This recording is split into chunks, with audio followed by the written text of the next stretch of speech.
Hello, my name's Gary Ford, Managing Director of Tiger Hobbies Limited, UK hobby importers and distributors. Welcome to episode 4 of the strategic aerial bombing in World War II, May 1942 till early 1944. This will be a longer episode as we have much to cover. In 18 months from mid-1942 to January 1944 would be the very toughest time for the men of both Royal Air Force Bomber Command and the now United States Army Air Force's 8th Air Force, which came into being in July 1942 with its bombing force 8th Bomber Command.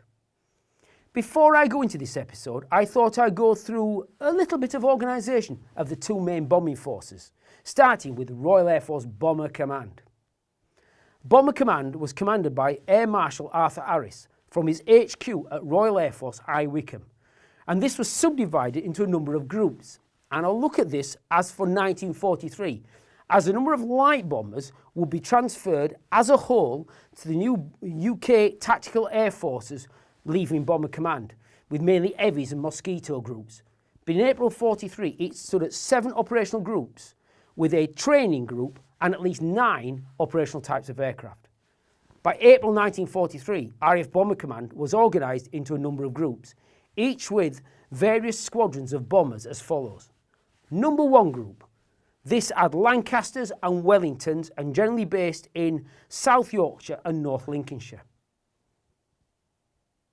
Number 2 group, as we mentioned before, had Venturas, B-25 Mitchells, Mosquitoes and Boston aircraft.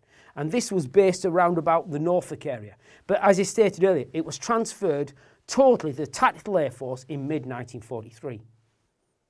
3 group. This was Lancasters and mixed squadrons of Wellingtons and Stirlings, and it was based around about Huntingdonshire, around the town of Huntingdon and slightly east. 4 group, based in Yorkshire, had Wellingtons, Halifaxes and mixed Halifax and Whitley squadrons. Number 5 group, even though it was the first to get the Lancasters, and even in late 42, 43, it was totally Lancaster equipped. And this was based in South Lincolnshire.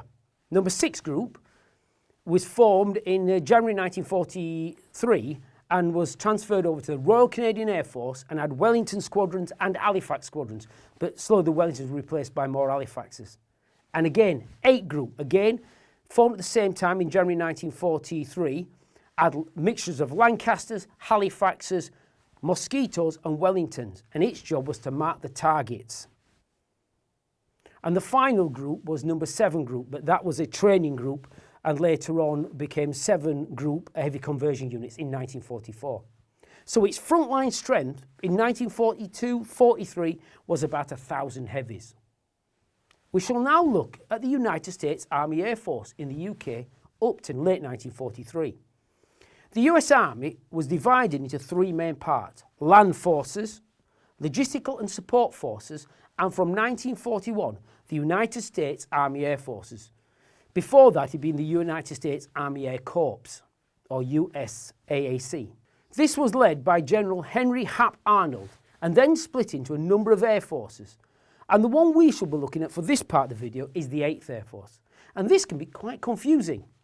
The 8th Air Force was formed in January 1942 to command all United States Army Air Force units in Europe under General Toohey Spatz, with its bombing formation in the United Kingdom, the 8th Bomber Command, led by General Ira Akers.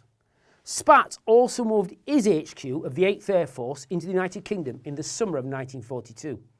But by early 1944, we'll just jump on a little bit, the US Army Air Forces were reorganised with the 8th Air Force, renamed the United States Strategic Air Forces, still under command of Spatz, but this time with all US Air Force European units and Middle Eastern units under its command, including the 8th Bomber Command, which has now been redesignated the 8th Air Force under General Jimmy Doolittle. This is where the confusion is.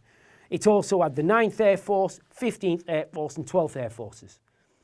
The 8th Air Force was still HQ'd at Dawes Hill, known as Pine Tree. So this is why sometimes it's a little bit confusing. So who's actually in charge of the 8th Air Force? Was it Spatz, was it Akers or was it Doolittle? But for this episode and the rest of the episode, we're looking at 1942-43, so it's still the 8th Bomber Command. In 1942, when the first units arrived, it was quite small compared to Bomber Command and only had a few bomb wings, and these were mainly light bombers and divided into a number of small bomb groups. With the first mission on the 4th of July 1942, called the Independence Day Raid, when United States Army Air Forces DB-7s, or Havocs as they call them, joined by Royal Air Force Bostons, based the same type of aircraft, carried out raids on German airfields in the Netherlands. Picture behind me is a 1/48 scale model of a Royal Air Force Boston, but it comes with United States Army Air Force markings, that of 1942. In August 42, the 97th Bomb Group arrived, and it was led by Major Paul Tibbets, who would later command Enola Gay in the first atomic bomb raid over Hiroshima. And he commanded the very first United States Army Air Force heavy bomber raid, with 12 B-17E Flying Fortresses attacking the marshalling yards in France.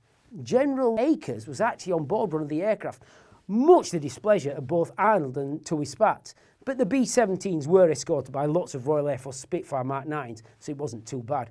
And while we've been talking, behind me is the actual footage from that raid. For Royal Air Force Bomber Command under Harris in early 1942, its serious raids started to happen, and Harris wanted to make a big bang.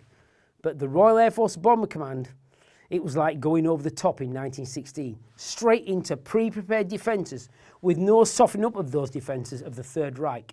Bombing was still very much a blunt instrument, and losses to Royal Air Force aircraft started to mount. And it did not help with Bomber Command still equipped in the main in 1942 with older bombers such as Wellingtons, Whitleys, Stirlings and early Halifax and Manchesters, with the last two being basically totally and utterly death traps. The Avro Lancasters were coming into squadron service, but not in the numbers that Harris liked. Harris went to bang the table of Lord Beaverbrook and Ministry of Aircraft Productions, and Churchill asking for more bombers. What Harris needed was something to kick the door down and put Bomber Command right on the map. This happened in May 1942, Operation Millennium, a massive bombing raid against Cologne. Harris had to put together 1,000 bombers, including every type mentioned before, including crews that were still training operational conversion units. Also, we'd broken the Luftwaffe codes and knew their defence line of boxes in the sky. Each box had a night fighter rolling round inside it, but it was extremely inflexible. I was once chatting to a German night fighter pilot who was a guest at a model show some years ago, Peter Sponden. He was only 19 and shot down 30 RAF heavies with his Bf 110 up here. He stated, "I saw bombers flying in the next box, was told, sorry, that's not your box, leave them alone." RAF intelligence knew exactly where the boxes were and the flak areas, so the bomber for the first time flew in a snaky stream through the least amount of boxes and avoiding the flak areas. This was the real importance of the navigator. Go off track and get shot down, or certainly a better chance of getting shot down. The raid was a success, with Bomber Command absolutely overwhelming the defences and losing only 3% of the force. Morale was improved at home, with newspapers stating 1,000 bombers hit the Nazis.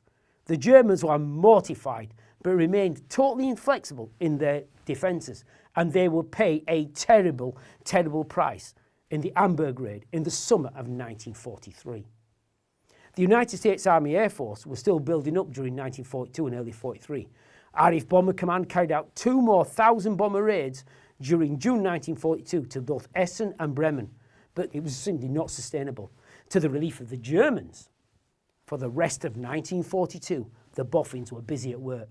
The RAF had realised that good navigation was key. New and better trained navigators were now getting to the squadrons. It's just as important as new aircraft. But it would be technology that would be key. Systems developed in late 42, such as G navigation system and the oboe bombing system, but these were quite a short range, up to about 300 miles, and later H2S radar for longer ranges to be able to identify targets on the ground at night. With the landings in North Africa in late 1942 under Operation Torch, the Allies had captured and gained access to the city of Casablanca. Played again, Sam. And here in January 1943, while fighting was still going on in the east, a meeting was held between Roosevelt, Churchill and senior air officers. It was here that the combined Allied bomber offensive was agreed. The United States Army Air Forces during the day and the Royal Air Force Bomber Command at night would pound Germany until total surrender. By early in 1943, the United States Army Air Forces Bomber Command had now got bomb divisions with both B-17 Flying Fortress and you see here the big 148 B-24 Liberator, now in bigger numbers. RAF Bomber Command had better versions of the Halifax and now bigger numbers of the incredible Avro Lancaster coming into squadron service. Many of the older types were last starting to disappear. The Halifax bomber was not favoured by Harris and was having a real hard time. It was noted, well, they come back on 4 engines or they simply don't come back at all. Test pilots flew the early Halifaxes and switched one of these engines off and the whole aircraft became almost uncontrollable, even for an experienced test pilot, not to mention young squadron pilots just out of training. The problem was identified with the vertical twin tailplanes not being big enough, as you can see below on these Halifaxes below me. The B Mark III's got the big D tails and the massively powerful Bristol Hercules engines, and this early Halifax has got the much smaller, called kidney tails, and the Merlin engines. Now the Merlin engines were not the engines that were in the Spitfire and the Hurricane, it was less powerful engines, and therefore it just simply didn't suit this aircraft and did not give it the power until this aircraft entered service in late 1943, powered by much more powerful engines. Each one of these Bristol Hercules engines pumped out at least almost 1,700 brake horsepower each. The big Sterling, the CBM here in Italieri again, was popular with its crews as far as size and comfort, but it was kind of a horse designed by a committee and one of the few aircraft to have a shorter wingspan than a fuselage. This resulted in a service ceiling of only about 12,000 feet, but very good manoeuvrability. You could actually throw these things, because of its short wings, quite well around the skies when chased by night fighters. But by late 1943, it was removed from frontline bomber service, but continued to the very end of the war, and a very useful aircraft for mine lane, transport and glider towing. With me here is a massive Hong Kong modelled 1/32nd scale Lancaster B Mark I, B Mark III. And it also comes, you can do it as the dam buster as well as the standard Lancaster bomber as well. The Lancaster bomber came from an utter pig called the Avro Manchester, as mentioned earlier. But its designer, Roy Chadwick of Avro, knew that the airframe was bang on. All it needed was better engines and more of them. And they lengthened the wing with better versions of the Merlin engine rather than what the Halifax had. And it was called the Manchester III, but soon renamed Lancaster B Mark I.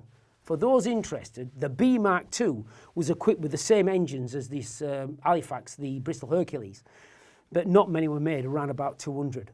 The B Mark III is powered by the US-built Packard Merlin engine, so the difference externally is difficult to tell.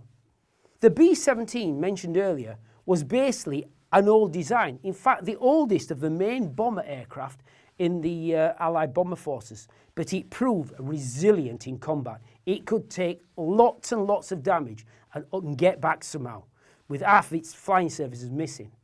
But the Germans were coming up with better fighters with heavier firepower, such as the FW-190 and better versions of the BF-109. The B-17 stablemate, and see here the consolidated B-24 Liberator, would go on to be the most produced bomber in the war with over 18,000 built. It was a modern aircraft with a linear Davis wing and tricycle undercarriage. The B-24 had a slightly higher speed, larger bomb load and much longer range than the B-17, but a lower ceiling. But its modern build, great for efficiency in the air, proved to be somewhat delicate in combat. I'm showing pictures of a B-24 horrifically coming apart under fire. This is actually from the Pacific, but it happened a lot over Germany. Like the Halifax, it was more of a utility aircraft and more successful as a long-range patrol bomber and transport, but its range made it very useful in the Pacific and long-range raids like the raids on the oil fields at Ploiești in Romania. So 1943 would be the start of the combined bomber offensive. But in early 43, little thought was gone to long-range fighter escort, or even hitting the German fighter airfields.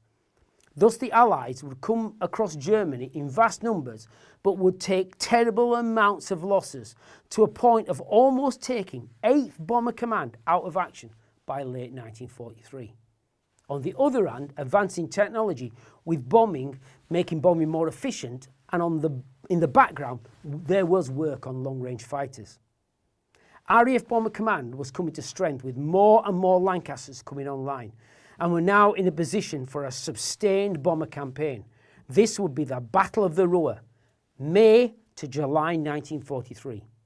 Germany's industrial heartland has always been the Ruhr Valley, with famous companies like Krupp's Armament and Rheinmetall, plus coal, steel production and massive dams. The RAF have been hitting the Ruhr since 1940, but these have been kind of piecemeal. But in 1942, huge 1,000-bomber raids were carried out, but as stated earlier, not sustainable. But by 1943, the basic structure and frontline strength of Bomber Command had now been established. So raids of 300, 400 or 500, not as big, but could be carried out on a regular basis and not give the Germans a minute's peace, and certainly no rest at night in the Ruhr Valley. The good thing about the Ruhr, it's in the western part of Germany, close to Royal Air Force bomber bases and in range of G and Oboe, backed by H2S. I am showing film from the movie Appointment in London of a Lancaster about to take off on a mission to the Ruhr Valley. By late 1942 and early 1943, the use of target indicators, or TIs, was in use, and the Pathfinders under Air Vice Marshal Don Bennett had been set up in January 43 as 8 Group. These were some of the finest crews whose job was to mark the target for main force bombers, and the use of the master bomber like a conductor of an orchestra, but the music of terror. The Germans made great effort to combat Pathfinders, especially master bombers, and the loss of these crews were high, often having to stay over the target area for longer whilst remarking the targets. The Germans had ringed the Ruhr with vast amounts of defence, such as flak and fighters, coupled with radar-equipped night fighters such as the Bf-110 and the Ju-88, plus high-technology radars such as Freya and Würzburg. This was set for the first major strategic bombing campaign of the war on a scale never seen before, even in the Blitz over Britain. RAF Bomber Command would attack targets outside the Ruhr, but this was often to make the Germans spread their defences, as the main target would be the Ruhr and its German industrial heartland. I'm not going to go through the raids in detail, but places like Essen, Mulheim, Duisburg, Dortmund, Cologne, Dusseldorf, Wuppertal, Krefeld and Gelsenkirchen will be raided almost 60 times from March to July 1943 and result in mass destruction on a scale never seen before, with upwards of 30,000 Germans killed, but at the cost of almost 700 RAF bombers, including over 5,000 aircrew and over 2,000 aircraft badly damaged. This was massive, but RAF Bomber Command had flown over 18,000 individual sorties over the Ruhr, and this was a British victory, make no doubt about it. During this period, generally against Harris's wishes, as he would have had to hand over some of his best crews from the Battle of the Ruhr, technology would come into play with Operation Chastise, or better known as the Dambusters raid by 617 Squadron. I'm not going to go into this in great detail, as if any raid is known by the average person in this country, well, it's going to be the Dambusters raid of May 1943. It was a success and been proven a massive loss to the Germans, as they had to transfer masses of labour, according to modern historians like James Holland, to repair the dams and possibly weaken the Atlantic Wall due to the sheer amount of concrete used. Loss in the raid of some of the finest crews in Bomber Command, with the loss of 8 out of 19 Lancasters, but it is no doubt one of the most famous bombing raids in history. Just as the Battle of the Ruhr was coming to the end in July 1943, the Royal Air Force would turn its attention to the city of Hamburg in the northern Germany on the coast, known as an Hanseatic city, with traditional lines with Britain due to its past trade and seafarers. The raid on Hamburg is looked as the last Battle of the Ruhr, even though it's much further north, but due to the dates of the end of July 1943. Poor old Hamburg had 4 things not going in its favour. First, it's on the coast, slight down the river, therefore easy to navigate to. 2, the Germans were still totally inflexible with their night fighters in boxes in the sky. The Royal Air Force were about to use a simple but effective trick, windows, thin strips of alloy dropped by bombers to confuse the enemy radars. And finally, at the height of summer, and the Royal Air Force were going to use lots of incendiaries on an old city with lots of wooden construction. Operation Gomorrah would take place between the 24th of July and the 3rd of August 1943, with 4 raids by the RAF at night and 2 smaller raids, daylight raids by the United States Army Air Force. But it's the second Royal Air Force raid that is most talked about, on the night of the 27th and 28th of July 1943, when 730 Royal Air Force heavies would drop 2,500 tons of bombs, losing only 17 aircraft, but killing upwards of 40,000 on the ground and creating a massive firestorm or feuerstorm that would melt people like eggs on the pavement. The Germans were in a massive shock, and Albert Speer, the armoursman, stated, if we get another one of these, it's over. As I stated, Hamburg had not a lot going for it, and the RAF would not be able to repeat this until better navigation systems would come on board. In the 1960s, a TV movie called War Game, which was banned for many years, one of the reasons they stated that in a nuclear war, doctors and nurses accompanied by soldiers would have to shoot the worst of the injured as they could not be helped. If you do not think this would happen, that it's exactly what German doctors and nurses had to ask soldiers to do on Hamburg on the night of the 27th and 28th of July 1943. This is one of the reasons it was banned. As a country, kind of did not like reminded of what we had done in World War II. The United States Army Air Force 8th Bomber Command was starting to put up huge bomber fleets in 1943, but were experiencing heavy losses as the German fighter defence were taking heavy toll of B-17s and B-24s. The first mass raid was in April 1943 when they put over 100 aircraft to Bremen, destroying half the Focke-Wulf factory. In May 1943, the B-17 Memphis Belle completed its final raid, with its crew being recognised as the first USAAF crew to complete 25 missions. But actually, a B-24 Liberator called Hot Stuff did it in February 1943, but it was totally overshadowed by the Memphis Belle. By the summer of 1943, the United States Army Air Force were putting up 300 or more bombers, and bombers units were joined the battle, including the famous 100 Bomb Group in May 1943. They were, like many of the new groups, full of confidence and keen, bombs in a pittle barrel. But in June of 1943, 26 B-17s were lost on one raid, and in August 1943, on the first Schweinfurt-Regenburg raid, 60 were lost. In October 1943, in what was known as Black Week, the United States Army Air Force lost 150 heavy bombers, including another 60 on the second Schweinfurt-Regenburg raid. 100 Bomb Group, as seen in Masters of the Air TV series, lost all but 1 aircraft on a mission to Munster, with only 1 crew getting back, the B-17F Royal Flush, captained by Lieutenant Rosenthal.